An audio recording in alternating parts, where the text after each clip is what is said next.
Et voici notre pure chroniqueuse Made in France, blonde et parfois les joues qui rosissent. Vous pourriez d'ailleurs le vérifier sur europe1.fr. C'est Hortense Diftin. Bonjour Hortense. Bonjour Elena, bonjour tout le monde. Alors le Made in France, ça réveille plein de trucs en vous. Oui, parce qu'on connaissait donc le rêve américain, The Dutch Qualitat, le secret bancaire suisse, mais le Made in France, qu'est-ce que c'est? On ne sait pas. Et puis combien ça vaut, le Made in France?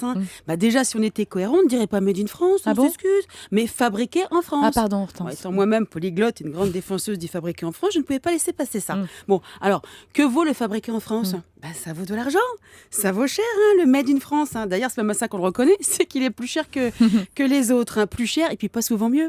C'est dommage. En même temps, on n'a pas grand-chose à proposer, à part les bananes de Guadeloupe, le camembert de Normandie, la haute couture, les TGV et encore, et les centrales nucléaires. Et des centrales nucléaires, vous me direz, on n'en achète pas tous les jours. C'est qu'il faut avoir de la place dans son salon. Alors, sorti de ça, qu'est-ce que le fabriqué français? On ne sait plus.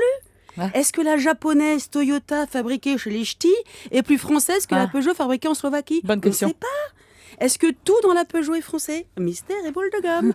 Et est-ce que si on devait prendre que ce qu'il y a de français dans une Dacia, on partirait pas seulement avec la pédale de frein et le volant? Ah bah on sait pas. Tout ce qu'on sait, c'est que si on gagne au loto, on fera péter la Ferrari ou la Porsche. Mais sûrement pas la Citroën Picasso. Bah oui, le Made in France, on veut bien, mais faut pas exagérer quand même. Et pourtant... fut un temps, pas si lointain. En même temps, les moins de 20 ans ne peuvent pas le connaître. Ah, presque vous donc. Moi, je ne connaissais presque pas. J'en ai vaguement entendu parler où nous étions à la pointe de l'innovation. Bah, ça n'a pas duré. On n'a pas transformé l'essai. Mais souvenez-vous du temps béni du Minitel, du 3615 code Oula et de la facture de téléphone qui allait bien avec. Et le bebop. Et il fallait chercher une borne. On adore. Bah, plus personne ne s'en souvient. Tant mieux. Et j'ai envie de dire, oui, tant mieux. Parce qu'il y a un dieu qui est arrivé. Connu sous le nom de Sony.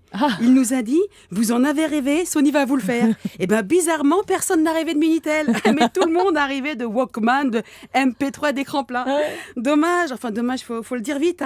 N'empêche qu'aujourd'hui, si on devait acheter que du fabriqué en France, au niveau portable, ordi, écran plein, machine à laver, on rigolerait pas tous les jours. Vedette. C'est surtout les autres qui se marreraient bien. Enfin bref, acheter du fabriqué en France, c'est bien.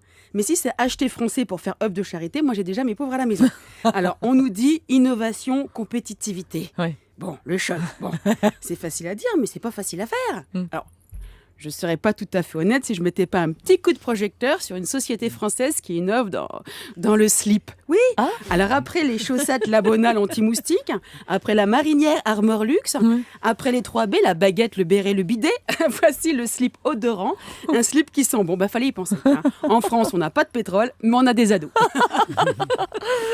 Mais écoute, merci de nous rassurer, Hortense, les experts. C'est vrai qu'on